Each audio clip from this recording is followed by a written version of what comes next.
Salut tout le monde, c'est Ous. On se retrouve pour une nouvelle vidéo et une vidéo très intéressante et exceptionnelle car nous avons le premier invité de la chaîne, un invité que je suis depuis longtemps, un expert dans le domaine dans lequel nous allons parler aujourd'hui, quelqu'un qui est très gentil et très classe et surtout un expert.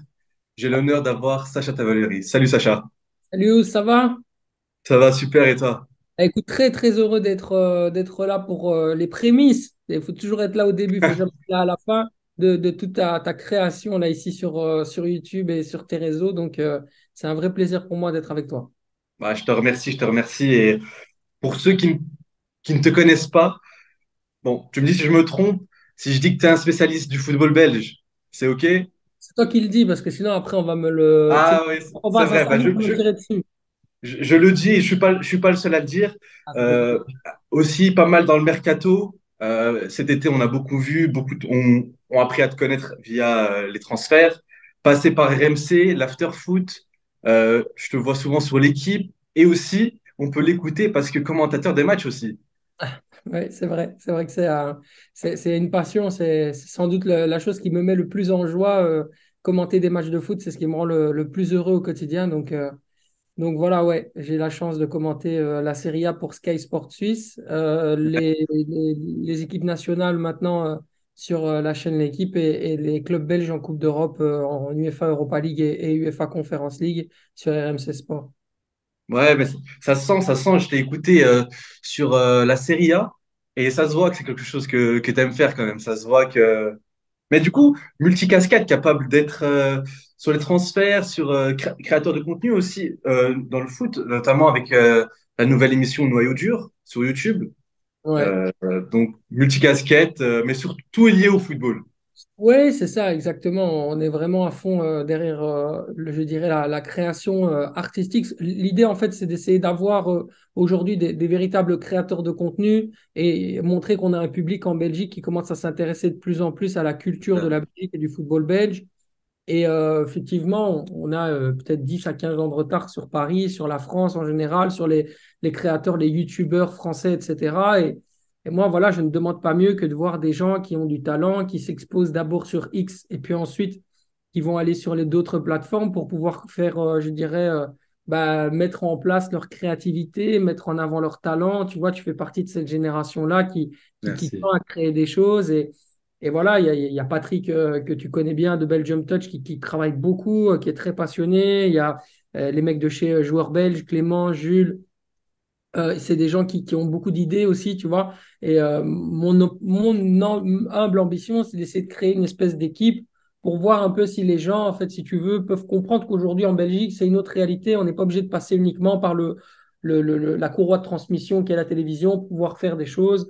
J'ai envie de voir des talents, créer des talents. Et tu vois, j'ai cette appétence de dire, OK, j'ai envie de faire monter, aider, en tout cas, ne serait-ce à ce que les gens, après, dans leur vie, après, ils font ce qu'ils veulent, quoi, tu vois. Mais Ouais, leur donner au moins cette énergie-là ou cette passion que moi j'ai, essayer de transmettre ça, essayer de la partager, créer quelque chose qui soit collectif. Voilà, j'ai envie de faire des choses pour les gens, en fait. J'ai vraiment envie de faire ça pour les mecs qui sont un peu plus jeunes que moi, mais ce qu'on n'a pas fait pour moi, en fait. Tu vois, j'ai envie de le faire pour les autres, en fait. ouais, c'est à ton honneur d'ailleurs. Et ouais, c'est vrai que bah, ça aide. Je vois que tu es très investi et tu pourrais ne pas le faire et tu le fais de bon cœur. Et donc, bah, pour ça, on te remercie fortement.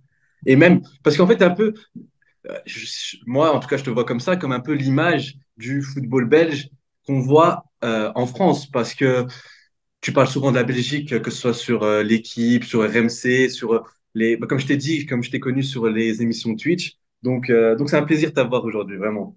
Merci beaucoup, merci beaucoup. Ben, écoute, c'est pareil, et puis on va essayer de continuer comme ça, avec autant d'énergie, de passion et de vigueur. Voilà, c'est que le début, on est jeune. Ouais, non, j'en suis sûr que ça va encore, ça va qu'augmenter. Alors aujourd'hui, je t'ai invité parce que j'ai été voir le match de la Belgique contre l'Azerbaïdjan. J'ai aussi vu les autres matchs, évidemment, au Stade Roi-Baudouin. Et bon, même si l'adversité n'était pas énorme, j'ai senti un truc dans cette sélection. J'ai senti qu'on la sous-estimait peut-être, même si, parce que voilà, la fin de la génération dorée, les Eden Hazard qui sont partis, Dries Mertens, Moussa Dembélé, Axel Witsel, etc. Et je sais pas, je me suis dit que cette équipe belge, peut-être qu'on n'en parle pas assez en général. Et je pense qu'elle a un potentiel très élevé, surtout avec la nouvelle génération que j'aime appeler la génération Doré Beats, parce qu'il y a vraiment beaucoup de cracks qui sont arrivés. Et je voulais juste discuter de ça avec toi et avoir ton avis et ton œil là-dessus. Ouais, mais déjà, je pense que génération Dorébis, c'est pas. Moi, j'appellerais plutôt la génération bonheur, tu vois. Ah ouais? Qui nous fait kiffer, en fait. C'est des jeunes qui nous font kiffer. En fait, cette Belgique-là, c'est une Belgique qui ressemble de plus en plus à quoi ressemble la Belgique, tu vois. Tu sors, Ouais. je sais pas de quelle région tu es de quelle région, toi? Bruxelles, moi. Ah, bah, t'es de Bruxelles, tu sors à Bruxelles. Les joueurs de l'équipe nationale, ils ressemblent, entre guillemets, à ce que tu vois à Bruxelles, tu vois. C'est ça. Bah, c'est ça. Pareil quand tu es à Liège, pareil quand tu es à Charleroi, pareil. En fait, cette Belgique-là, en fait, c'est la Belgique, on est représenté par cette Belgique-là. En fait, c'est des gens comme nous, c'est des gars à nous, ça pourrait être des potes à nous. En fait, c'est ça que Ouais, j'aime. c'est ça. Il y a un phénomène de représentativité qui commence à être vraiment hyper intéressant, qui fait qu'en fait, ces joueurs-là, c'est le bonheur de les voir jouer parce qu'ils sont attachants. En fait, tu as envie de les voir jouer, tu as envie de les voir performer. Quand ils sont pas bons, bah, tu as envie de les critiquer, etc. Ça, c'est sûr. Mais D'accord, c'est bon. il y a, entre guillemets une proximité que, personnellement, moi, je ressens avec cette génération-là que je n'avais pas avec la génération précédente, où c'était vraiment, ça aurait pu être, tu vois, ça pourrait être, c'est la génération de mon grand cousin, quoi. Tu vois ce que je veux dire? C'est autre chose, quoi. Aujourd'hui, c'est des trentenaires, etc. Ouais, c'est ça. Moi, je suis toujours dans la vingtaine. J'approche de la trentaine, mais je suis toujours dans la vingtaine, donc je suis encore jeune. Enfin, on va dire que je suis encore jeune. Bah oui, quand même. Euh, et donc, du coup, j'ai cette appétence aussi. Et c'est ça que j'adore chez eux, c'est qu'il y a une fraîcheur. Il y a une fraîcheur, il y a une envie de faire les choses bien. Il y a aussi un peu de naïveté, tu vois. Il y a l'enthousiasme et la naïveté. Ils sont un peu impulsifs aussi, ils sont très spontanés. Il y a un truc très pur, en fait, tu vois, chez cette Ouais, génération-là qu'il n'y avait pas avant, où on sentait que c'était un peu des super joueurs ensemble. Mais il y avait toujours les espèces de petits fantômes de la communauté, du communautarisme en Belgique, du côté flamand, hmm. etc. Là, en fait, si tu veux, c'est des jeunes qui ont tous grandi dans les peu près les mêmes façons de penser. Ils parlent presque tous les deux langues, tu vois. Ils sont très intelligents et tu sens vraiment cette espèce de génération qui a déjà, pour moi, en termes de maturité, elle est déjà plus développée que la génération d'avant au même âge, tu vois. Il y a vraiment ça qui me marque à fond. Et puis surtout, c'est des mecs qui sont à fond derrière la performance et qui aujourd'hui s'adaptent au football moderne et ne vont pas contre le football moderne. Tu vois, quand tu avais à l'époque un Eden Hazard, qui était un des meilleurs joueurs du monde, mais pour qui, si tu veux, la performance en tant que telle, c'était Ouais. pas nécessairement faire un assist ou faire une passe, mais juste être beau et faire le jeu, faire le spectacle et aimer jouer sur le terrain. Aujourd'hui, à Jérémy Doku, je pense que s'il est bon sur le terrain, ça veut dire que forcément, il a apporté au jeu de l'équipe en termes de statistiques, etc. Donc, on est dans une équipe qui ressemble bien plus au football moderne tel qu'on l'attend, avec un entraîneur qui, en plus de ça, est un entraîneur, encore une fois, très jeune et qui, Ouais. qui marque beaucoup de points par son honnêteté, sa transparence, son côté je n'attends rien de personne, je prends mes décisions, je m'en fous un peu de faire plaisir aux gens. Et voilà, il va à fond derrière ses idées et quelque part, il est bien suivi. Et puis voilà, après, oui, c'est certain que la Belgique, on n'a pas encore vu le plein potentiel de la Belgique, alors qu'on a déjà passé toute une série de qualifications pour l'Euro. Et on n'a même pas vu encore la Belgique à 100% parce que à chaque fois, on avait des blessés, à chaque fois, il y avait des joueurs qui n'étaient pas là. À chaque fois. Donc, au final, on ne sait pas vraiment ce que vaut la Belgique. Mais ce qui est certain, c'est qu'elle nous fait kiffer. C'est pour ça que je l'appelle la génération bonheur. Bah, je suis totalement d'accord avec toi. Cette génération, c'est vrai qu'ils nous ressemblent plus. En fait, on se représente plus facilement. Et c'est vrai, comme tu dis, ça aurait pu être nos potes, nos amis, des gens qu'on connaît. Et donc, forcément, c'est vrai, la génération bonheur, c'est pas mal comme nom. C'est pas mal, c'est pas mal. Et bah, justement, pour parler de cette génération bonheur et de ce nouvel entraîneur, Ouais, t'as pensé quoi de la transition de, de ces jeunes joueurs qui débarquent en sélection? Parce qu'ils sont quand même arrivés en nombre. Et ouais. presque, j'ai envie de te dire, en même temps, presque tous au même moment. Donc, tu en Ouais, penses quoi de cette transition? En fait, c'était pas facile pour Domenico Tedesco parce qu'il devait recréer tout un groupe, mais comme la Belgique en avait besoin, qu'il y avait vraiment un chantier, en fait, lui, il Ouais, s'est servi de ça pour vraiment recréer toute une osmose, etc. Et petit à petit, il a réintégré des joueurs, mais tu remarques qu'il n'a pas fait tout d'un coup. Il en a fait beaucoup au début, Après, il a élagué, il a mis des joueurs sur le côté, il en a intégré d'autres, il en a remis d'autres sur le côté, il a intégré encore d'autres joueurs et il a essayé de créer vraiment un groupe qui est une espèce pour faire vraiment une osmose, quoi, tu vois. Mais tu sens que le mec est complètement dans la réflexion à chaque fois. Il n'a pas envie de se viander, il n'a pas envie de faire un mauvais choix, ou il a pas, tu vois qu'il est très, très, très réfléchi, mais que pour Ouais, lui, il a installé un discours qui est très simple. Si tu es méritant, si tu es bon en club, tu viens en équipe nationale. Et il n'y a pas de, dans tous les choix qu'il a fait, à chaque fois, c'est toujours, toujours, toujours la même chose. Aster Vranks, lors de la dernière trêve internationale, il avait fait que 3 matchs titulaires avec Wolfsburg, il avait été excellent, il a été repris. Arthur Vermeeren, il marchait sur l'eau avec l'Antwerp au moment à la trêve internationale d'octobre. Il a été repris également. Tu vois ce que je veux dire? ouais, c'est Donc, ça. il y a une espèce. Moi, ce que j'aime chez ce mec, c'est qu'il fonctionne au mérite. Et Ouais, au final, il y a vraiment une compétitivité qui s'installe et il n'y a pas vraiment des privilèges. Alors que, franchement, Roberto Martinez, ouais, c'est vraiment un mec de privilège, tu vois. C'est vraiment un mec de ta statut. Ben, on va respecter ton statut, on va faire en sorte que ton statut soit respecté. Et donc, forcément, tu vas être intégré, même si tu ne le mérites pas forcément sur le terrain et au regard de tes performances, tu vois. Il y avait des ouais. joueurs qui pouvaient être blessés pendant 6 mois. Ils savaient qu'ils allaient à la Coupe du Monde. C'est pas normal, tu vois ce que je veux dire? C'est pas normal. Et- Et Nico, il a pour ça, je pense qu'il fera pas il fera pas dans le détail. Ils savent qu'il y a des joueurs qui sont plus importants que d'autres. Lukaku, Vertonghen, ouais, Courtois. voilà. Ouais, c'est des gens qui sont plus importants. Mais si à un moment donné, Vertonghen est 14 fois sur le banc sur 15 avec Anderlecht, il n'ira pas à l'Euro. Tu vois ce que je veux dire? Vertonghen, ce qu'il sauve, c'est qu'il est le capitaine d'Anderlecht, qu'il joue tous les matchs en division 1 belge et qu'il est performant. Tu vois? C'est ça aussi qui fait la différence. S'il ne l'était pas, j'ai grand doute sur le fait qu'il soit titulaire avec les Diables. Et c'est pour ça aussi que j'aime bien Domenico Tedesco, c'est qu'il est, je dirais, complètement en adéquation avec son discours. Ouais, ouais, c'est sûr, c'est sûr. Du coup, personnellement, je trouve que le groupe qu'on voit actuellement, même si voilà, il manque De Bruyne, Courtois, moi je dirais même qu'il manque Roméo Lavia, mais Ouais, je trouve que ce groupe il est très homogène, c'est-à-dire on a des patrons, on a les Lukaku, on a les De Bruyne, on a les Courtois, Alderweireld, excuse-moi, Vertonghen, ouais, et on a cette jeunesse, on a ces Vermeeren qui est arrivé, on a Openda, on a Doku et Bakayoko évidemment, et on a aussi des joueurs entre ces deux générations, c'est-à-dire on a les Leandro Trossard qui marche sur l'eau avec Arsenal, qui est très bon, et même ce dernier rassemblement, il a été pas mal, Leandro Trossard. On a Tielemans qui, même si voilà, c'est un peu compliqué pour lui, il commence à revenir un petit peu. Je trouve que le groupe, il est très homogène. Je sais pas ce que tu en penses à ce niveau-là, oui, toi. bien sûr, mais tu as tout à fait raison dans ce que tu dis. Il y a une homogénéité qui est hyper intéressante. Aujourd'hui, à la différence de en 2018 ou même en 2022, où en fait, si tu veux, encore une fois, on retombe sur le prisme de l'individualisme et de Oui. l'individualité. On utilisait, si tu veux, des joueurs qu'on voulait mettre, qui étaient super forts individuellement, qu'on tendait à mettre ensemble pour créer quelque chose. Or là, c'est le collectif en tant que tel qui va créer quelque chose. Et Domenico Tedesco, il n'a pas pris le problème à l'envers, à l'inverse de Roberto Martinez, qui se disait, de toute façon, individuellement, mes joueurs sont tellement forts que sur un tournoi d'un mois, ils vont faire la différence tout seuls. Mm. Et donc, il n'y a pas vraiment l'obligation d'essayer de créer un schéma. Le but, c'est d'essayer de trouver le meilleur dispositif tactique pour essayer de les faire jouer ensemble. C'est pas ça le football et c'est pas comme ça qu'on gagne. Effectivement, il a réussi à faire des résultats extraordinaires et il a marqué l'histoire de la Belgique avec 2018 parce qu'à un moment donné, bah, Kevin De Bruyne était au top.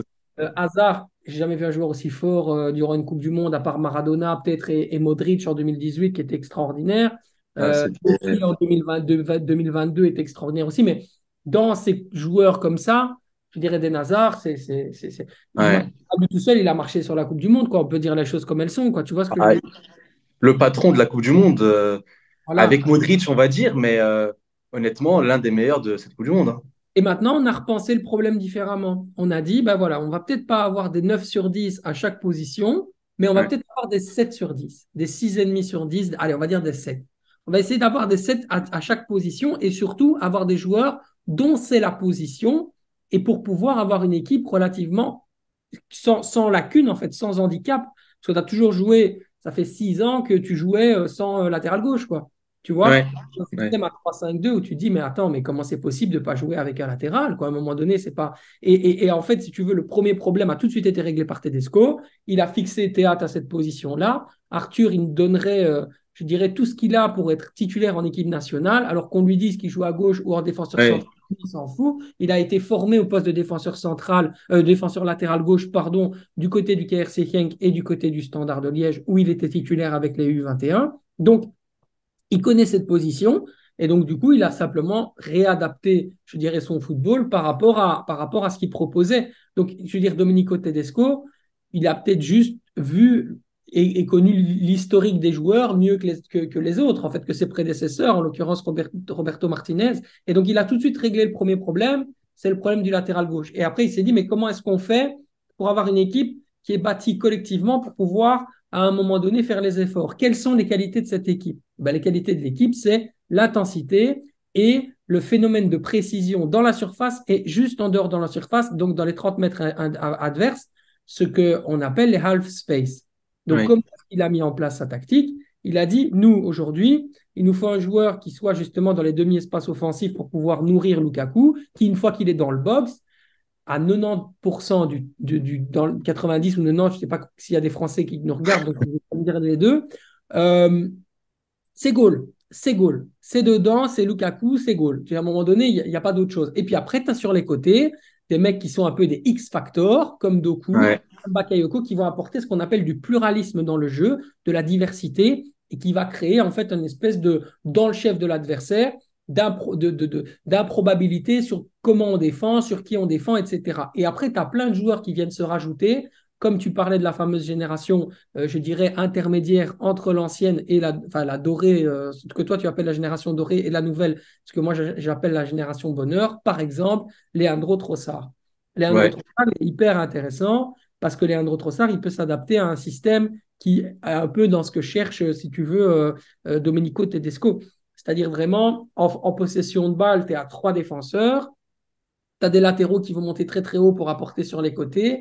Et tu as à chaque fois, si tu veux, deux ailiers qui vont quasiment repiquer dans l'axe pour être en fait des espèces de points de fixation pour permettre la combinaison jeu court avec Romelu Lukaku. Donc il joue très très haut et beaucoup plus resserré dans l'axe, en fait, les ailiers en phase de possession. Et derrière, tu as deux espèces de boosters comme ça, avec Aurel Mangala et Amadou Onana. Alors, à voir bien sûr si Roméo revient ou pas, qui vont venir ouais. en fait, mettre la pression pour en fait empêcher les premières relances de se faire. Donc, ils récupèrent le ballon très très haut, quasiment dans le camp de l'adversaire. Et derrière, quand le ballon est récupéré très vite, bah, tu as des bons passeurs. Tu vois, tu as un Kevin De Bruyne, tu as la possibilité d'avoir un Yannick Carrasco. Tu as des gens qui peuvent mettre le ballon dedans, dans le C'est box. Et à ça. partir du moment où c'est le cas, voilà. Donc la tactique, quelque part, elle est comprise par tout le monde. Et ce qui est bien, c'est que c'est vraiment un système global, une animation globale qui sera plus forte qu'une individualité. Alors, est-ce que ça va passer actuellement, vu le niveau de progression de nos joueurs, bon, face à l'Angleterre, face à la France, je ne sais pas, mais est-ce que ça pourrait passer face à l'Espagne, face à l'Allemagne? Oui, ça peut encore on peut y arriver, tu vois. Voilà, maintenant, encore une fois, c'est une équipe en pleine progression. On parle des bébés, hein, c'est vraiment des Ouais, bébés ouais, dans leur expérience de la compétition internationale. C'est vraiment les prémices, quoi. Ils ont un peu la folie, la fougue. Ils n'ont pas encore l'expérience d'une défaite en compétition internationale, tu vois. Mis à part vraiment Doku, qui lui, en 2021, avait fait la misère à l'euro. l'Italie et qui, voilà, lui tout seul pouvait sauver la Belgique avec ses crochets, etc. Que voilà, c'était extraordinaire ce qu'il avait fait. Bah, les autres, ils doivent apprendre, quoi, tu vois, avec Lukaku à côté, etc. Voilà. Maintenant, voilà, Romelu, on connaît ses grandes qualités, on l'aime beaucoup. C'est un joueur extraordinaire, c'est le plus grand buteur de l'histoire du football belge, il faut le souligner. Mais on Ouais, connaît c'est aussi un. ses failles, tu vois, on sait ce dont il est incapable. Et donc, du coup, c'est à ce moment-là que des joueurs comme Doku, ou des joueurs comme Bakayoko, ou même des joueurs comme Amadou Onana, doivent pouvoir être présents dans des matchs où on va compter sur le fait que ben, le pied ne tremble pas quand il faut mettre le ballon dans le but, quoi, tu vois.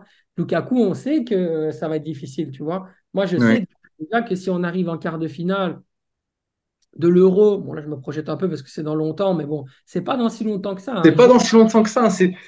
On est bientôt en janvier, puis il restera 6 mois, hein. C'est ça exactement. Et la préparation, elle s'arrête en mars avec le match amical face à l'Angleterre, qui sera un bon test aussi. Ouais, Donc, ça permettra de nous. Le match contre l'Angleterre, parce que c'est vrai que pendant 2023, on n'a pas joué de grosses nations avec tout le respect qu'on a pour l'Autriche, la Suède, etc. Ouais. C'est vrai que moi, j'attends un vrai test, une nation en fait, de nous voir en difficulté, comment réagit l'équipe. Est-ce qu'elle va couler directement? Est-ce qu'ils vont pouvoir compter sur les patrons? Parce que comme tu as dit, Lukaku, on connaît ses qualités, mais on connaît aussi ses faiblesses. On peut repenser rien qu'à la Coupe du Monde 2022, le match contre la Croatie, ou en club aussi, bon, avec l'Inter. Donc voilà, c'est ça. Faut voir aux grandes équipes ce que cette équipe peut donner et au complet aussi parce que De Bruyne n'est pas sous. De Bruyne a raté quand même beaucoup de rassemblements ces derniers temps. Il a Ouais. raté tous les rassemblements depuis juin. Ouais, je pense que Kevin De Bruyne, t'as pas besoin de lui pour gagner face à l'Azerbaïdjan. Oui, Franchement. forcément. Mais pour créer peut-être des automatismes. Ouais, mais les automatismes, quand tu es un joueur intelligent, on les a vus face à l'Allemagne, hein. Il jouait Oui, pour la première fois avec des Bakayoko, avec des Luke Bacchio. Il a été très bon. Mangala derrière lui, Amadou Onana derrière lui. Il a été très intelligent. En fait, un joueur comme ça, dans un collectif où il s'intègre parce qu'il est plus intelligent que les autres, en fait, tu c'est vois. vrai. C'est son système de jeu et son animation qui fait que lui fait la différence à chaque fois. Donc c'est pour ça qu'il est plus fort que les autres. C'est pour ça que c'est le meilleur milieu de terrain de Première Ligue. Parce que tu peux le mettre dans n'importe quelle situation, il va s'adapter tel un caméléon pour un Ouais, moment donné faire le bon pas, l'ajustement, le placement nécessaire, tu vois. C'est pour ça aussi que Domenico Tedesco l'utilise vraiment dans sa zone qui est la zone la plus forte. C'est ce qu'on appelle les half space ouais, là où il est le plus efficace et là où il ramène le plus de buts en termes statistiques et c'est là où il veut le voir. Et c'est quelque part une zone, en plus de ça, qu'on appelle une zone indéfendable. Parce que qu'est-ce que tu vas ouais, faire? Est-ce que tu vas essayer de le contrer? Est-ce que tu vas essayer de faire un bloc? Est-ce que tu vas jouer à deux sur lui? Au final, il pourra toujours centrer, il pourra toujours tirer, tu vois. Est-ce qu'il va faire un ouais, tour? Donc, est-ce qu'il va essayer d'éliminer, rentrer dans l'axe, tu vois? Le demi-espace offensif, c'est vraiment l'angle mort du boxeur, quoi, tu vois. oui, c'est C'est, ça. quand tu veux prendre une métaphore, c'est vraiment l'angle mort, quoi, tu vois. C'est là où tu peux vraiment abattre ton adversaire. C'est le talon d'Achille du football moderne, quoi. Et Tedesco l'a très bien compris. Donc, dans sa tactique, il va le faire. Mais pour revenir à ta question de base, parce qu'on s'est un peu éloigné, j'ai un peu digressé, Oh, euh, t'inquiète pas. pour moi, c'est vraiment l'homogénéité globale de l'effectif qui va faire en sorte, et l'état d'esprit, l'esprit d'équipe, et le côté retrouver les valeurs qui sont les nôtres en Belgique, c'est-à-dire des valeurs de courage, des valeurs de morale, Union. des valeurs d'union, etc. Il va faire en sorte que tout le monde va être ensemble et qui va aller prêt à faire la guerre. Il nous faut des mecs comme. En fait, c'est pour ça je suis content d'avoir des Amadou Nana, d'avoir des Ouais, théâtres, tu vois, parce que ces mecs-là, ils vont à la guerre. Mangala, c'est un guerrier. Mangala, il va donner son âme. Mangala, c'est. À Aurel, c'est un joueur qui n'a peur de rien. Mais Aurel, c'est pas un joueur qui individuellement est plus fort que les autres, etc. Par contre, ce mec-là sur un terrain, c'est un Matuidi. Tu vois ce que je veux oui, dire? oui, Un complètement. chien de casse, il va t'aider, il va faire des. C'est pas le plus fort milieu de terrain de la Non, Belgique, c'est pas le mais plus technique, t'as besoin mais de mecs comme ça, t'as besoin de mecs comme ça, je te jure. Moi, des joueurs comme ça, c'est ça qui me fait dire que collectivement, on est plus sûr avec des joueurs comme ça. Parce que ces gens-là, enfin, ils vont pas avoir peur de mettre le pied, ils vont courir, ils vont donner leur vie jusqu'à la fin. Et au final, tu vois, à chaque fois dans les matchs importants, quand tu comptes sur lui, même si c'est que des amicaux pour le moment, ils font le travail, en fait, tu vois. Et ils sont sûr. surtout pas dans le dilettantisme, dans la nonchalance. Non, tu vois, regarde Mangala, il n'est pas nonchalant, alors que on pourrait dire, ouais, il est congolais, etc. Alors que Ouais, c'est bien le cliché sur les Congolais, tu vois. Mais lui, il n'est pas là-dedans. Tu vois qu'il a été élevé à l'allemande, formé au Borussia Dortmund. Enfin, il a été formé à Anderlecht, mais après, il est arrivé avec les U17 du Borussia, donc il est quand même un peu formé en Allemagne ouais, post-formé. post-formé, voilà, c'est ça, tu le dis très bien. Et puis après, Hambourg, et puis Stuttgart. Donc, il a ce football allemand, ce football d'intensité, ça convient parfaitement à ce que demande Tedesco. Et quelque part, c'est des joueurs dont tu as besoin en fait dans un effectif, tu vois. Tu peux pas avoir des Ronaldo, des Ronaldinho dans chaque secteur, tu vois ce que je veux dire. Ouais, complètement. C'est là où je trouve que c'est plus intéressant d'avoir des joueurs qui sont moins bons individuellement, mais qui collectivement vont mieux comprendre et vont mieux s'ajuster avec une mentalité qui, pour moi, sera plus adaptée à ce qu'on cherche, plutôt que d'avoir des 9 sur 10 partout, tu vois. Ouais, C'est, c'est ça. à un moment donné, le football, c'est combien de buts t'encaisses et c'est jusqu'où tu es prêt à aller dans ta tête et dans ton âme et dans ton cœur. C'est ça le football, tu vois. Si la Belgique, à un moment donné, elle se conçoit comme une équipe qui veut aller loin, elle doit oublier d'être gentille, tu Oui, vois. c'est ça. elle doit être vicieuse, elle doit mettre des pains, elle doit à un moment donné devenir un peu l'Argentine, tu vois. Tu vois l'Argentine comme ils sont méchants. Ouais, Les Argentins, ils sont méchants, mais les Argentins sont champions du monde. Tu vois, c'est ouais, ça c'est le vrai. football moderne. Il faut être méchant sur le terrain, tu vois. C'est la grinta y sangre, c'est comme ça.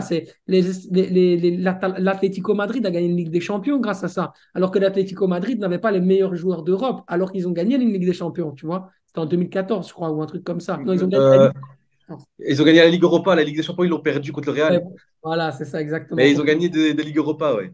Et c'était en 2014, la Ligue des Champions, qu'ils ont perdu La tête de Ramos.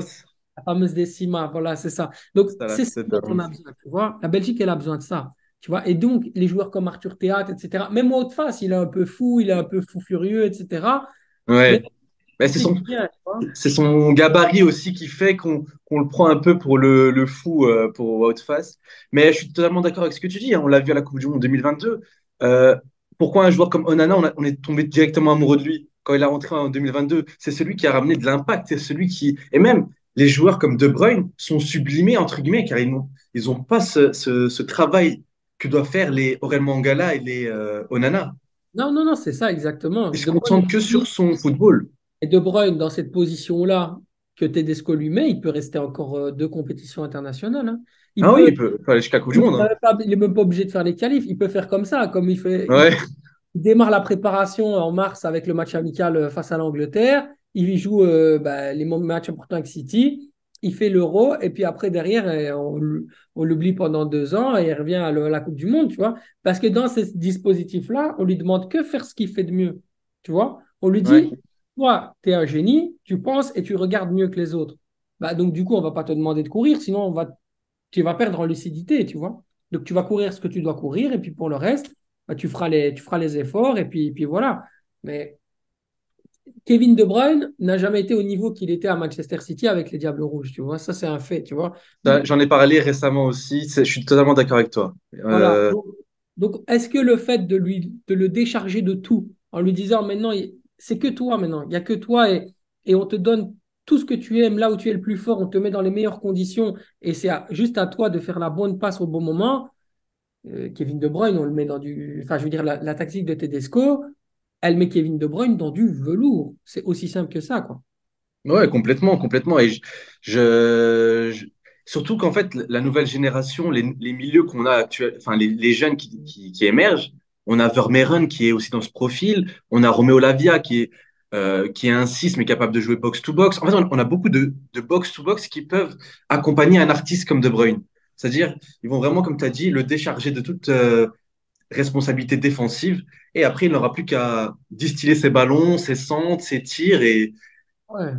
Moi, je le vois et évoluer un peu comme un Modric, tu vois, au Real Madrid, qui rentre dans les 20 dernières minutes et qui fait la différence, comme dans le Classico. Tu vois, tu as c'est vu, ça. Ah oui, oui, oui, c'est ça. il était rentré les 20 dernières minutes. Kroos Il fait la était différence directe. est arrivé, tout de suite, il fait la différence, la bonne passe au bon moment, le bon timing. Il lui faut que 20 minutes de jeu, mais il a 36 ans, tu vois. De Bruyne, Ouais, il en c'est a ça. une, il n'est pas encore si vieux que ça, tu vois. C'est vrai qu'il a encore. Vois, si tu l'exploites dans les bonnes manières et que tu gardes De Bruyne ce qui est le mieux, voilà, après, ça dépendra de lui et de sa motivation. Tu vois, je sais que Lukaku, il veut dépasser les 100 buts avec les Diables Rouges. Et puis après, il verra s'il s'arrête ou pas. Tu vois, bah, De Bruyne, peut-être qu'il a envie de continuer à jouer avec les Diables parce qu'il aime ça. Et puis, il verra s'il s'arrête ou pas. Donc, quelque part, c'est intéressant de les avoir. Mais encore une fois, il ne faut pas leur demander ce que tu leur demandes en 2018. Tu vois, 2018, c'était Ouais. les utiliser comme relayeur. Ensuite en phase de transition, il était quasiment ailier. Tu vois, il était quasiment numéro 9 face au Brésil. Tu vois, à un moment donné, il ne faut pas exagérer, quoi. Il ne faut pas lui demander trop. Maintenant, De Bruyne, il faut vraiment le mettre dans cette espèce de carcan des 30 derniers mètres et lui dire, fais parler ta magie. Et il le fera, hein. Je suis sûr. Il va arriver en grande forme. De Bruyne, les meilleurs moments de Bruyne, c'est toujours quand mars jusque juin. C'est là où il est le plus fort, tu vois. Donc c'est Ok, bon. ok. On est dans les temps, tu vois. Et surtout, il va se remettre petit à petit. Il ne va pas jouer avant 2024, c'est sûr. Ah, ça, c'est certain. Donc, il va jouer en 2000, à mon avis, en janvier, il reprendra la compétition après la trêve, tu vois, et tout doucement, il reprendra, etc. Il va reprendre du temps de jeu et il va revenir comme ça, calmement. En février, il sera titulaire à City, titulaire avec la Belgique pour le match amical face à l'Angleterre. Puis petit à petit, après, il fera la préparation. Mais il y a aussi des joueurs, là où je suis content, c'est que c'est que la première année, par exemple, pour un Yannick Carrasco. Bon, Carrasco, on va oublier, tu vois, après la Coupe du Monde. Je pense qu'après l'Euro, la Coupe du Monde sera difficile pour lui, tu vois. Ouais, Mais, surtout qu'il est parti en Arabie Saoudite, ça va être compliqué pour lui de. ouais, mais Tedesco, il a été malin. Il va faire une prépa. Il va faire une vraie préparation. C'est-à-dire qu'il ne va pas faire de matchs amicaux, mais il va laisser la préparation. Comme ça, il va revenir. Il sera hors forme. Tu vois, on est sûr qu'il sera hors Ouais, forme. Il va c'est ça. revenir hors forme. Et donc, après, qu'est-ce qu'il va faire? Il va s'entraîner avec le groupe des Diables petit à petit et il va retrouver l'énergie et le rythme petit à petit en s'entraînant avec le groupe des Diables. Et donc, tout doucement, qu'est-ce qu'il va faire? Carrasco, il va le faire rentrer pendant les matchs importants, en jeu, petit à petit, etc. Moi, je pense que le 11 de base de Tedesco, à l'Euro, il l'a déjà, tu vois. Ah, Mon tu avis, penses qu'il a déjà? mon avis, Mangala, Amadou Onana, Kevin De Bruyne, Jérémy Doku, Bakayoko et Lukaku. Et devant, enfin, derrière, c'est la défense Castagne, Fass, Vertonghen et Théat avec, il espère, Courtois dans les buts. Voilà, on verra un peu par rapport à Courtois, mais c'est la seule interrogation pour moi. Sinon, pour le reste, le 11 il le connaît. Et s'il peut mettre Courtois, il mettra Courtois. Donc, Ah oui. on connaît déjà l'équipe, tu vois. Bah, j'avais une question sur ça, bah, c'est parfait que tu en parles. Pour toi la polémique Courtois, parce que on le rappelle, c'était lors du rassemblement de juin, il me semble, après qu'Eden Hazard ait annoncé sa retraite internationale. Il fallait un nouveau capitaine. De Bruyne a été capitaine numéro un, ça c'était incontesté. Ouais. Et Tedesco il n'avait pas mis de hiérarchie entre Lukaku et Courtois pour le deuxième capitaine. Donc, sauf que le premier match sans De Bruyne, Tedesco l'a donné à Lukaku en premier, ce qui n'a pas plu à Courtois. Depuis, il y a eu des déclarations de Castagne qui a dit que ça s'était pas passé. Puis, c'était un vrai problème. Et là, Mhm. tu penses que le retour d'un Courtois se fera sans souci? Moi, je pense qu'effectivement, le problème, c'est qu'il y a des joueurs qui ont un peu ouvert trop leur bouche. On va pas se mentir, tu vois. Castagne, En public? c'est un garçon hyper intelligent. C'est un mec, en plus de ça, qui est relativement discret, qui est justement dans la ligne d'idée de ce qu'aime Todd Tedesco. Et je pense que dans l'esprit, il n'aurait pas dû parler comme ça, tu vois. Il a fait une erreur de communication, mais il a Ben, reconnu. il a reconnu au dernier rassemblement, il l'a dit, hein. Je suis pas sûr que, par exemple, un Thibaut Courtois, ça va vraiment lui faire, tu vois, lui faire tilt, tu vois. Il y a des choses à un moment donné qui sont hyper importantes. Et Thibaut Courtois, dans son esprit, c'est le plus grand joueur de l'histoire du football belge, tu vois. Donc, Ouais.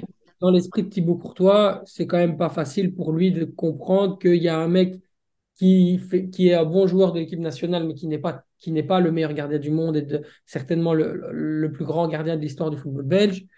Grand respect à Pfaff évidemment et Michel Prudhomme, mais bon, on ne peut pas parler de ça quand on Il y a un petit écart a quand un même. record en finale de Ligue des Champions. C'est le plus grand match, le plus important au monde. Enfin, je veux dire, on peut même pas parler avec Thibaut Courtois, quoi. Personne ne peut parler avec Thibaut Courtois, Toute tu la vois. campagne de Ligue des Champions 2022 de Courtois est totalement exceptionnelle, hein.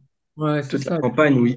Et avec Benzema, ils sont ceux qui ont fait gagner la Ligue des Champions au Real Madrid, hein. Ouais, c'est sûr, c'est sûr, c'est un gardien extraordinaire. Pour moi, c'est à un niveau différent, mais tu vois l'importance qu'a Mbappé chez Ouais, de France. Pour moi, l'équipe, c'est complètement. pareil, tu vois. L'importance qu'a Mbappé en PSG, l'importance qu'a Courtois au Real Madrid. C'est pareil, Complètement. la Belgique, tu peux faire une même filiation. Quand Courtois, il n'est pas là, c'est différent, tu vois. Ouais, complètement. D'accord, t'as des gardiens qui savent faire le boulot. Castells, il est top. En plus, il va être transféré là, à mon avis, bientôt. Donc, il va avoir un transfert, à mon avis, soit en Bundesliga, mais dans un top, ou alors en Première Ligue. Donc, il va quand même encore hausser de Ouais, il niveau. va encore step up. Il y a Cels qui est pas mal, mais bon, qui a quand même deux, trois, voilà, des trois erreurs. Et puis après, derrière, c'est pas. Et puis même, tu peux pas comparer à Thibaut Courtois. Enfin, je veux dire, Thibaut Courtois, logiquement, Thibaut Courtois, il a 31 ans, je crois. Il peut aller jusqu'à 40 ans Ah oui, et c'est le gardien de facilement, hein. national, tu vois. Tellement il est fort, en fait, tu vois. On se rend même pas compte, mais le mec, ça peut devenir un Gianluigi Buffon, tu vois. C'est juste qu'il s'est embrouillé pour l'histoire du brassard qui est pas correct. Mais moi, je pense qu'à un moment donné, c'est une histoire qui va être éteinte. Je pense qu'il va revenir. Je pense qu'il y a aussi des discussions avec Domenico Tedesco qui doivent avoir lieu, qui n'ont pas eu lieu. Mais j'ai pas. En fait, le problème, c'est que je me dis que plus le temps passe, moins ça pue, tu vois. Plus ça pue, tu Oui, vois. c'est ça. Parce que je me dis que normalement, ils auraient dû très, très vite dire, OK, c'est bon, c'est expliqué, je suis blessé, mais je reviendrai après, tu vois, ou un truc comme ça, quoi, tu vois. Maintenant, voilà, il est blessé, on sait qu'il va revenir lui aussi pour décembre, janvier. il va revenir de toute façon physiquement. Et puis la question va commencer à se poser, tu vois. Quand il sera genre apte à jouer, là, on pourra vraiment dire, OK, là, c'est mort, il ne reviendra plus. Mais au final, on ne se rend pas compte, parce qu'en Belgique, on est un petit pays, mais imagine, ça se passe en France. C'est comme si Ouais. Mbappé ne veut plus revenir parce qu'il n'a pas le capitanat. C'est chaud, tu vois. En Non, France, mais ben, c'est une autre ampleur. En Belgique, c'est chaud quand même. On a, le meilleur gardien du monde ne veut pas revenir en Belgique parce qu'on ne lui donne pas le capitanat. Je ne sais pas si tu te rends compte du truc. Les gens, ils passent à côté en disant, ouais, bon, voilà, machin. On ne se rend pas compte, quoi. Mais ça veut dire aussi du respect qu'on ne met pas sur les mecs à l'étranger, quoi. Comme on dit, personne n'est prophète en son pays, mais là, à un moment donné, Thibaut Courtois, c'est le meilleur gardien du monde, c'est le meilleur gardien de la Coupe du Monde 2018. Enfin, je veux dire, il faut se réveiller, en fait, tu vois. Et si, s'il n'a pas envie, par exemple, de s'excuser publiquement, ben, c'est pas grave. Moi, je pense que si il dit juste au groupe, bah, les gars, désolé, voilà, je me suis embrouillé, et tout, j'aurais pas dû faire ça. Et je pense que ce sera nécessaire et ce sera suffisant. Il faut quand même se dire que ce mec-là, chaque joueur a des égos et il faut gérer les égos, tu vois. Et bah oui, même bah, quand on met ça dans l'équipe, de toute façon, ça rend meilleur. Parce que c'est pas un joueur de champ. Si c'était un joueur de champ, ça aurait été un problème. Mais là, c'est un gardien, tu vois. Et pour moi, un gardien, c'est tellement important. Et surtout, il doit être le Courtois du Real, pas le Courtois de la Belgique et de la Coupe du Monde 2022 qui fait une erreur sur le but de Sabiri, tu vois. ouais, C'est l'erreur qu'il fait sur Sabiri, c'est pas, tu vois que c'est pas Courtois. Tu vois, c'est pas lui, tu vois. Il n'est pas dedans, tu vois. Et donc, du coup, il faut qu'on l'ait à 100%. Si c'est pour ne pas l'avoir à 100%, je comprends que Tedesco dise, ouais, mais non, mais ça va foutre la merde, tu vois. Mais ouais, c'est ça. Mais le problème, c'est que, en tout cas, à mon avis, vis-à-vis de cette question, c'est que le joueur est tellement fort que Tedesco va devoir trouver une solution et va devoir, quitte à mettre son ego entre guillemets de côté, va devoir lui dire, écoute, voilà, reviens, on va arranger ça parce que Courtois, c'est un game changer, c'est quelqu'un qui te peut faire tourner le résultat d'une rencontre. Il peut bah, on l'a vu ça avec le Real Madrid en 2022. Contre le PSG, contre City, contre Chelsea, et en finale, bah, ça je te raconte même pas, face à des Mané et des Salah, ouais. c'est le joueur qui te fait, il te marque pas un but, mais presque il t'assure de pas encaisser de but quand il est à 100%. Donc, il va falloir qu'il revienne et qu'il y ait une discussion pour que parce que non, il faut pas non plus qu'il y aille et que ça explose en plein euro. Là, Non, ce mais serait c'est vraiment la catastrophe. des mecs qui l'ont un peu ouvert, si tu veux, sur le cas de Tedesco, enfin sur le cas de Courtois.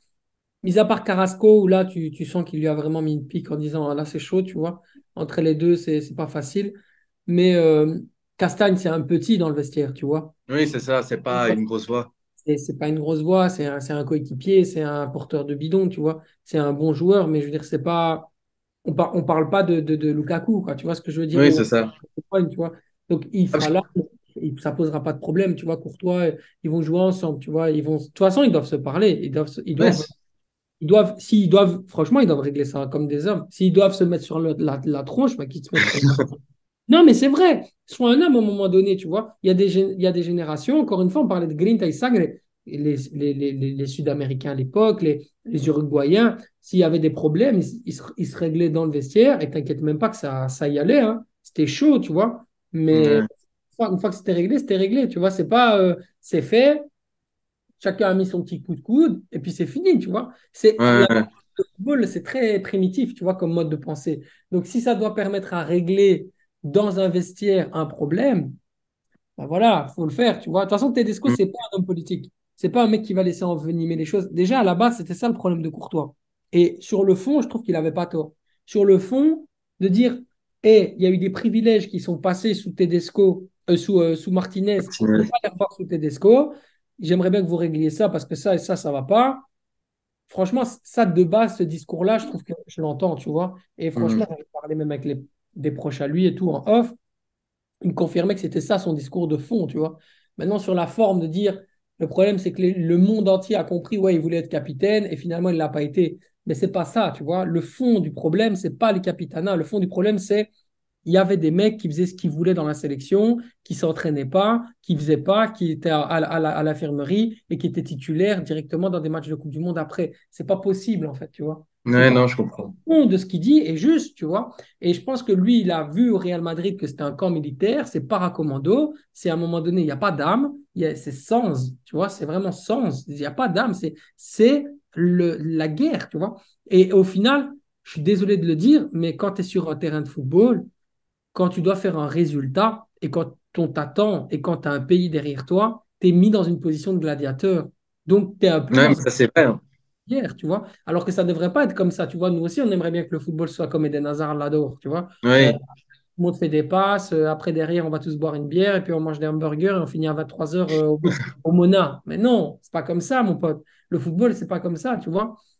Mais aujourd'hui, ça a tellement changé aussi, tu vois, qu'il faut aussi comprendre là où il veut en venir. Et je pense que Thibaut Courtois, il a vu l'excellence.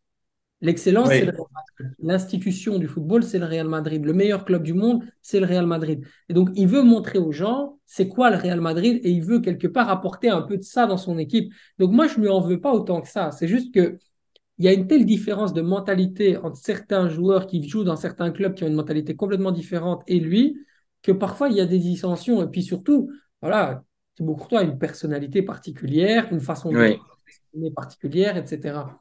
Mais pour moi, c'est un vrai nœud. Aujourd'hui, te dire est-ce qu'il y sera pas en termes d'infos, je ne sais pas te le dire. Moi, ce que je sais juste, c'est que ça va se régler et qu'en mars, on aura la solution. Bah, on l'espère, hein. On l'espère parce que un euro avec ou sans Courtois, comme tu l'as dit, c'est comme la France avec ou sans Mbappé, hein. Bah, c'est pas la même Donc, chose, tu vois. Imagine Mbappé il joue contre Monaco ou contre, je sais pas moi, contre Dortmund en Ligue des Champions, ou tu vois, un truc comme ça. Et il prend un énorme taquet. Le mec, il se fracture la cheville.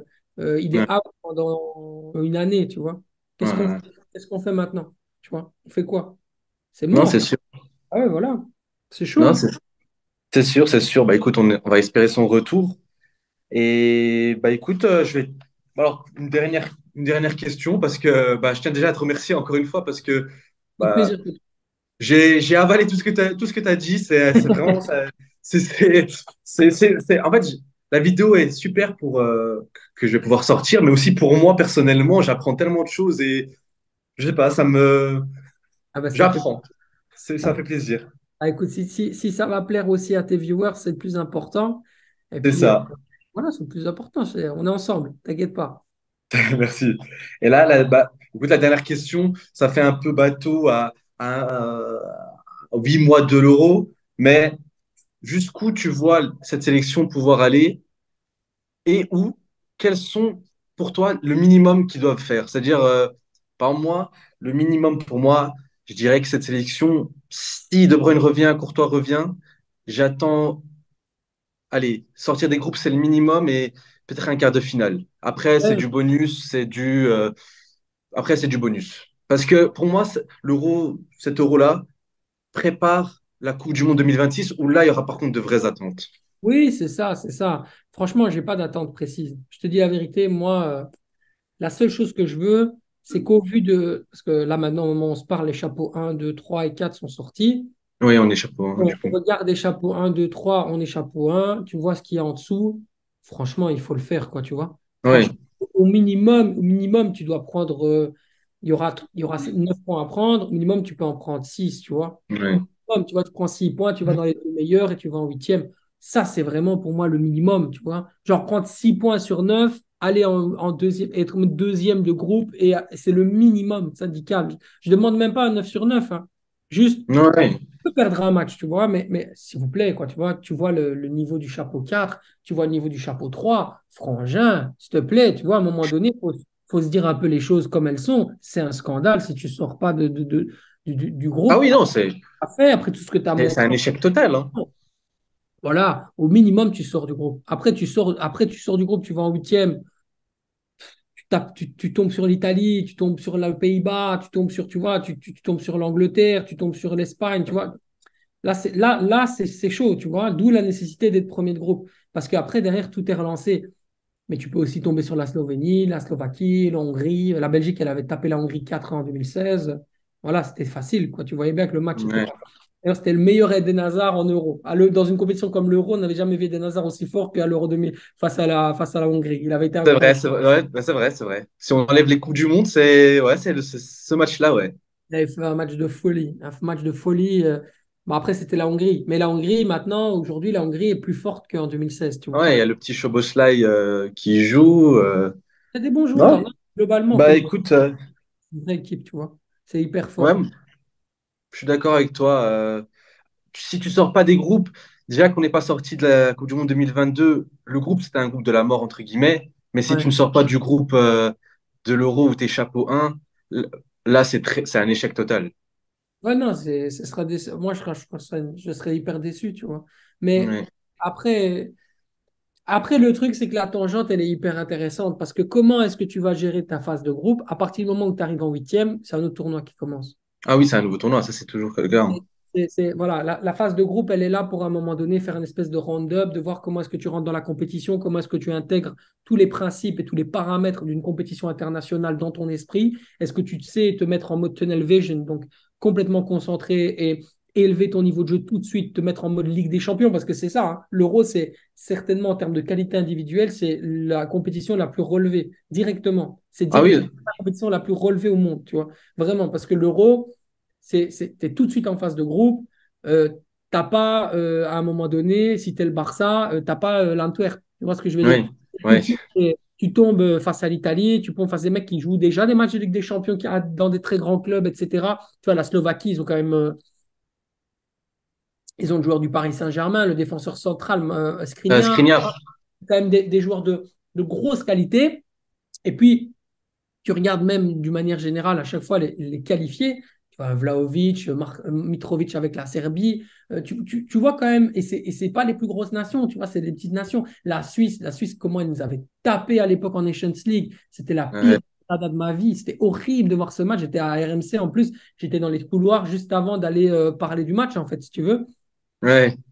Je connais rien à ma vie, parce que la Belgique était bien tranquille, elle gérait le match, gagné 3-1, je crois, à la mi-temps ou un truc comme ça. Ils sont fait revenir à 5-3, rien compris au football, rien compris à ce qui se passait. Et au final, c'est là aussi qu'on a vu les limites de Roberto Martinez Martinez. dans ce truc-là. Mais non, globalement, en fait, cette Belgique-là, elle est capable d'aller jusqu'au quart de finale pour moi. Tu vois, à un moment Ouais. donné, physiquement, on verra comment se sentira là. Surtout, ça va beaucoup jouer sur la forme individuelle d'un Doku pour moi. Tu vois, parce que on parle beaucoup de De Bruyne, mais pour moi, le X-Factor, c'est Doku, tu vois. C'est Ah oui, lui qui, pour c'est vraiment ouais. lui qui dit, maintenant j'accélère, maintenant je fais la différence, etc. Si Et il Doku accélère beaucoup. voilà, si Doku, en quart de finale, décide de dire c'est moi qui fais le match, c'est moi qui gagne, voilà, c'est des joueurs qui ont ce qu'on appelle le droit de vie ou de mort, tu vois. Dans chaque grande nation, tu en as un. Bellingham en Angleterre, Mbappé en France, les Pays-Bas n'en ont pas, tu vois, paradoxalement, tu vois, les Pays-Bas n'ont pas ça, l'Italie n'en a pas non plus, ils ont un peu Federico Chiesa, mais il commence à revenir, mais c'est pas vraiment droit de vie ou de mort, tu vois. L'Allemagne a Musiala, le, l'Espagne, c'est le C'est système. plus un collectif. Aujourd'hui, c'est plus un collectif, tu as raison, mais le football moderne, c'est souvent ça. C'est souvent Ouais. ça. Quand tu es mal, quand tu es en difficulté, tu as toujours le joueur qui vient te mettre en place la tactique, le système, le petit crochet court dans un tournoi d'un mois, c'est toujours ça. C'est qui est le X-factor de ton équipe, tu vois. Bah, lui, Bah, il y en a un, tu totalement. vois. Donc voilà, petit à petit, il va de toute façon monter en puissance. Les compétitions internationales vont l'y aider. La gestion, moi j'adore la gestion de Pep Guardiola avec Jérémy Doku parce qu'il prend le temps, il le met sur le banc quand il faut le mettre sur le banc, il le fait pas jouer tout le temps, il le crame pas, tu vois, il est vraiment hyper intelligent, tu vois qu'il se gère vraiment en tonton, il le gère en tonton, tu vois. Et ça c'est bien, tu vois. Bah, Guardiola, il sait faire, hein. Guardiola, il sait faire, hein. Il sait gérer un joueur, il sait pour son développement. Il fait pareil avec Foden, hein. Foden, tout le temps, on est là, pourquoi il joue pas tous les matchs, il joue pas tous les matchs, mais au final, il a raison, il se blesse pas les joueurs après. Et là, C'est ça. Doku, parce que Doku, c'était un problème, ses blessures. Il était virevoltant et on voyait se blesser tout le temps. Je sais qu'il avait des problèmes d'hygiène de vie aussi, il sortait beaucoup et tout ça. Mais Ouais. là, depuis qu'il est arrivé à City, tu sens qu'il a gagné en professionnalisme d'un coup, même la fin de saison avec le Stade Rennais. Mais il a compris c'était quoi le haut niveau, mais maintenant quand tu joues dans le plus grand club du monde, ta mentalité elle change. Tu vois, pour moi, Ouais. actuellement, on parle du Real Madrid comme plus grand club du monde, mais le club le plus fort actuellement dans le monde, pour moi, c'est Ah, c'est Manchester. Manchester City. Au moment où on parle, tu vois, le mec, il a signé dans l'équipe qui est actuellement en 2023 la plus forte au monde. Tu dois ajuster tes standards, tu dois relever tes ambitions, tu dois penser autrement, tu vois. Et ça aidera Non, non, l'équipe c'est sûr. quoi qu'il arrive, tu vois. Il doit aussi avoir cette capacité à comprendre que, bon, mettre dans le vent et faire danser et casser des reins face au Azerbaïdjan, c'est super. Mais quand tu vas avoir tu vois, par exemple, face à l'Angleterre en amical, il va avoir certainement Reece James face à lui. Il avait beaucoup souffert face à Arsenal, face à Chelsea, tu vois, avec Manchester City. Il faut qu'il élève aussi son jeu, qu'il apporte de la diversité à son football, tu vois. Ça fait partie aussi du truc. Les gros problèmes de coup avant, c'était les deux, trois, tu vois, le contrôle, puis deux, trois premiers mètres, et la passe, elle était longue. Et derrière le contrôle, le ballon, il partait, tu vois, il partait très loin. Ouais, Maintenant, tu vois, le ballon, il est contrôlé, il est au millimètre près, il colle au pied, tu vois. Et ça, c'est super. Ça, c'est bien parce qu'il a déjà progressé dans son toucher de balle. C'est hyper important. C'est ce que bah, dit Zidane. Le plus important, c'est le contrôle. C'est ce que disait Zidane. Et Zidane a, à un moment donné, entraîné un Benzema. Et quand on voit comment Benzema contrôlait le ballon pour se mettre dans les bonnes situations pour aller vers le but, on comprend que c'est sans doute, certainement, pour moi, l'outil le plus important pour devenir le meilleur joueur techniquement au monde. ouais, complètement. Parce que c'est Complètement, ça, complètement.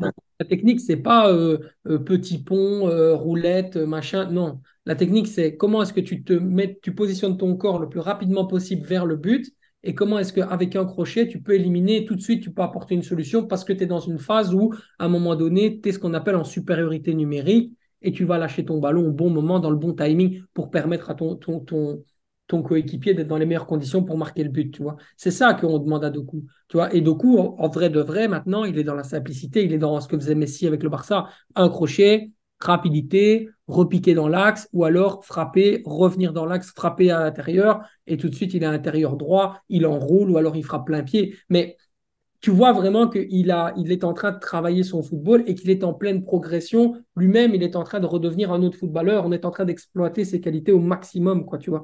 Et, non, ça présage plein de choses bonnes, mais pour revenir sur la question de base avec l'euro et la compétition, c'est ça pour moi la clé. C'est de dire aujourd'hui, on monte en puissance, on se permet peut-être une ou deux écartades. Bon, si la Belgique fait 9 sur 9, c'est magnifique, mais Ouais, surtout, on ne se met pas la pression. Une fois arrivé en huitième, on joue, en fait, on s'amuse, tu vois, on est ouais, concentré, c'est ça. etc. Mais il n'y a pas de stress, en fait. Même les spectateurs, les téléspectateurs, tout le monde derrière la Belgique, il n'y a personne qui va stresser ou qui va se dire, ouais, c'est une honte. Non, tu vois. La Non, première non, fois qu'on était devant sur la Belgique, à Belgique-Croatie, quand Lukaku rate six occasions et qu'à un moment ouais, donné, on a compris qu'on est mort, quoi, tu vois. Ça, ouais, là, c'était. il est là le problème, en fait. Le vrai problème de la compétition, c'était ça. Mais comme je vois la chose arriver, comme je vois aussi Lukaku progresser sous José Mourinho, moi, je pense qu'on va passer déjà le groupe. Mais ce serait une grosse déception de ne pas le passer. Ce serait pour moi honteux même, tu vois. Ouais, je suis d'accord avec toi. Non, totalement d'accord avec toi. Même pour ce que tu as dit sur Doku.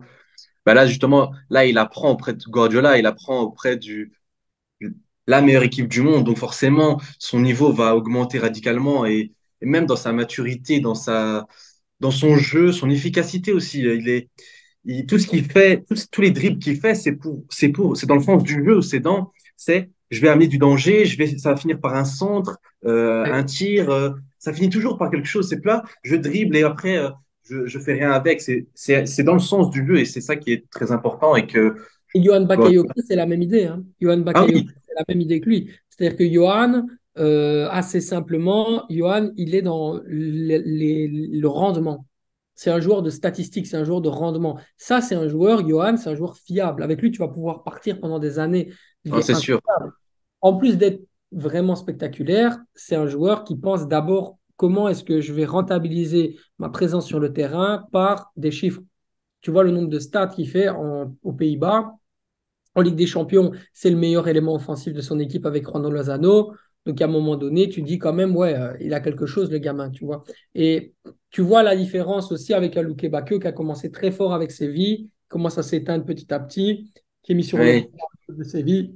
C'est pas nécessairement la meilleure période pour lui, d'accord, mais tu vois vraiment la différence parce que là, Bakayoko, il joue le moment le plus important de sa saison pour essayer de se qualifier pour passer l'hiver en Europe, tu vois. Donc, il c'est va aussi ça. augmenter parce que quand il va jouer des matchs de Ligue des Champions à haut niveau, ça va lui l'obliger aussi de passer un cap, tu vois. Et il va être obligé de hausser le niveau de jeu, etc. Et petit à petit. Et lui-même, il le sait, il est dans le même groupe que de Diluke Bakio en Ligue des Champions. S'il passe devant lui et que c'est lui qui va en huitième de finale de la Champions, C'est certainement qu'il marquant. va aussi jouer sur le choix de Tedesco. Tu vois, Tedesco, il va prendre les meilleurs joueurs. Hein. Et Ouais, c'est surtout, ça.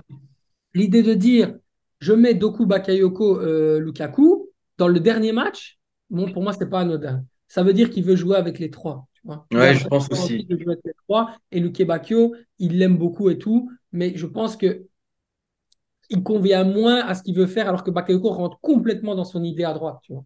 Ouais, non, complètement. Bah oui, bah ouais, non, moi aussi, la dernière équipe qu'il a mis, je pense que avec les retours De Bruyne et Courtois, c'est peut-être l'équipe qu'on va voir, et Onana évidemment, qu'on va voir en juin prochain. Grosse concurrence, je vais terminer par ça. Grosse concurrence pour Romeo Lavia, hein. Grosse concurrence, parce qu'Astor, il a été très bon en 6. Pour moi, c'est un vrai Paredes. C'est un vrai Leandro Paredes dans l'esprit, un vrai back, un vrai 6 qui va venir casser du joueur, qui va mettre des pains, qui aussi techniquement est intéressant, mais qui vraiment est un. Pour moi, c'est un pare-choc, tu vois. Il est là Ouais. en pare-choc, quoi. Tu vois, en sentinelle, vraiment, il est beaucoup mieux qu'en numéro 8, alors qu'on ne savait pas vraiment sa position. Tedesco l'a dit, j'ai trouvé. C'est bon, arrêtez. Numéro 6 devant la défense, arrêtez de m'ennuyer, ce sera lui, tu vois. Parce que c'est Mm. le remplaçant idéal, entre guillemets, à Amadou Nana. Mais Amadou, pour moi, Amadou, je joue plus haut. Tu vois, Amadou, pour moi, dans mon esprit, c'est Yaya Touré, tu vois. Oui, C'est pour moi, c'est un box-to-box. voilà, C'est c'est un ça. 8 box-to-box qui intensif dans la récupération devant la défense et aussi dès le premier pressing. Donc ouais, pareil, pour moi, c'est un box-to-box qui doit jouer 8. Et Romeo Lavia, bah, Après, tu sais, c'est plus un joueur type N'Golo Kamavinga. Kanté. Ouais, ouais. Après, techniquement, il est moins chaud, je trouve.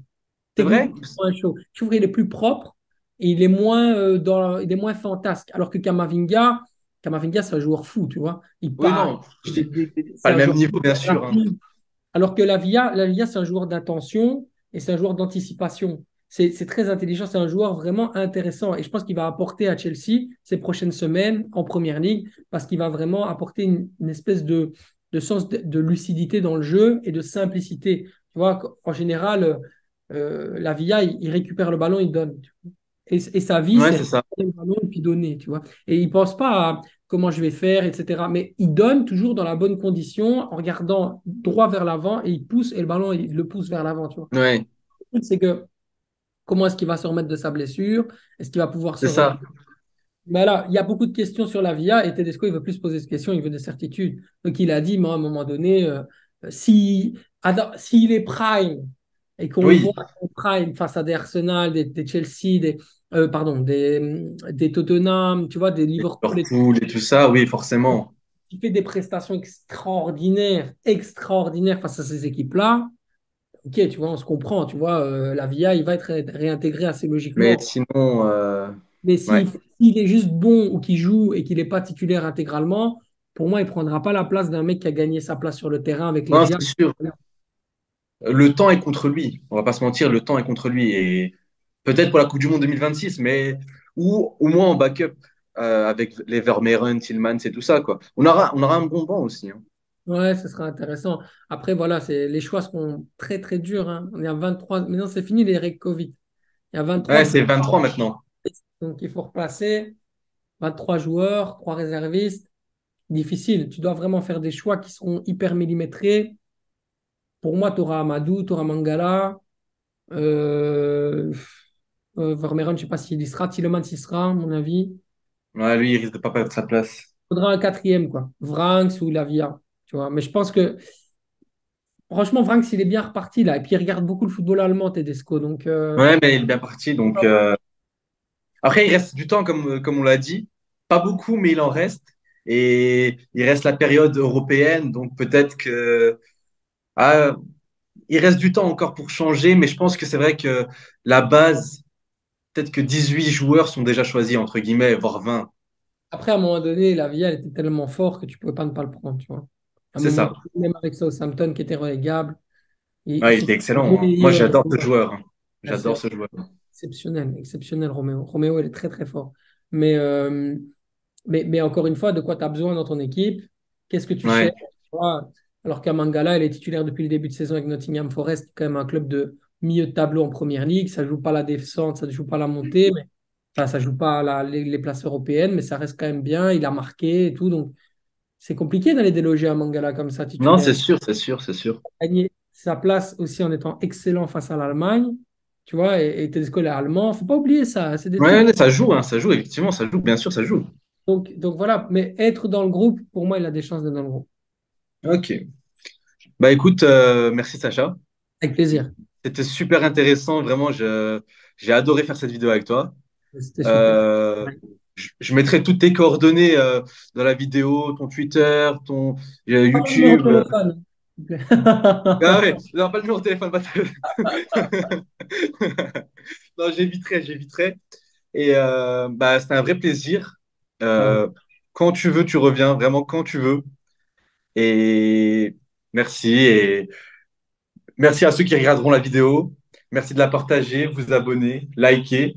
Et n'hésitez pas à aller voir le noyau dur, c'est vraiment intéressant. Et les Belges, allez soutenir tout ça parce que c'est super intéressant et Tu fais honnêtement, c'est très fort. C'est bien de m'en parler, effectivement. Tous les mardis, on est la seule émission qui est là tous les mardis. Le Clubhouse Football Time, un invité, des débats sur le football belge, l'équipe nationale de Belgique en priorité. Pendant 1 heure, on débat un talk show foot sur Internet dans le Clubhouse Football Time. C'est hyper important, ça se passe sur la chaîne YouTube du Ouais, Nippo Belgium, je mais la mettrai. hyper important parce que en fait, c'est vraiment, on essaye vraiment de parler autrement de football belge et Ouais. amener un autre ton et tout, et c'est vraiment important. Le noyau dur avec les copains de joueurs belges et Belgium Touch. Je suis coproducteur avec les studios Movies. Je m'en sers vraiment pour être un espèce d'incubateur, comme je te l'avais dit, centre de formation pour mettre en avant les talents. C'est vraiment la vocation du noyau dur. Et on continue, on avance. Et puis voilà, on reste surtout très focus sur l'objectif, faire progresser les gens. Et puis petit à petit, on arrivera à les choses bien, j'en suis sûr. Bah, j'en suis sûr, c'est super intéressant. Bah écoute, merci et à la prochaine, hein. Prends soin de toi, mon pote, que tout se passe bien. Et puis force à Football by Hoos. Merci, merci, merci. À la prochaine. Ciao, mon gars.